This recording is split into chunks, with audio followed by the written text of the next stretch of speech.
ఆకాశమందున దేవుడు ఏమన్నాడో తెలుసా? సౌలా సౌలా, నన్ను నీవేలా హింసిస్తున్నావని పలకరించి పడవేసి అతనికి మార్పు కలుగ చేసినప్పుడు ఒక మాట అన్నాడు, నేను నిన్ను నా చేతిలో సాధనంగా వాడుకోబోతున్నాను. పలానా జనాంగానికి నిన్ను అపోస్తులుడిగా నియమించారు, కానీ ఇప్పుడు వాళ్ళ చేతిలో పౌలు పడ్డాడు అనుకోండి, అంటే వీళ్ళు ఎట్లాగో కోటలోంచి బయటకు వస్తాడు, బయటకు వచ్చాక మేము చంపేస్తామని వాళ్ళు అనుకుంటున్నారు. పౌలును చంపాలి అనుకుంటే దేవుని ప్రణాళికను చంపాలి ముందు. కీర్తనాకారుడు అంటాడు, నేను చావను.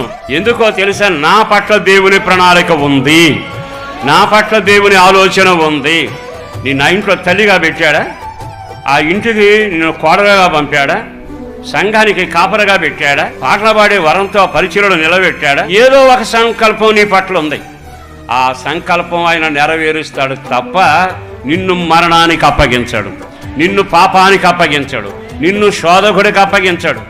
ఏ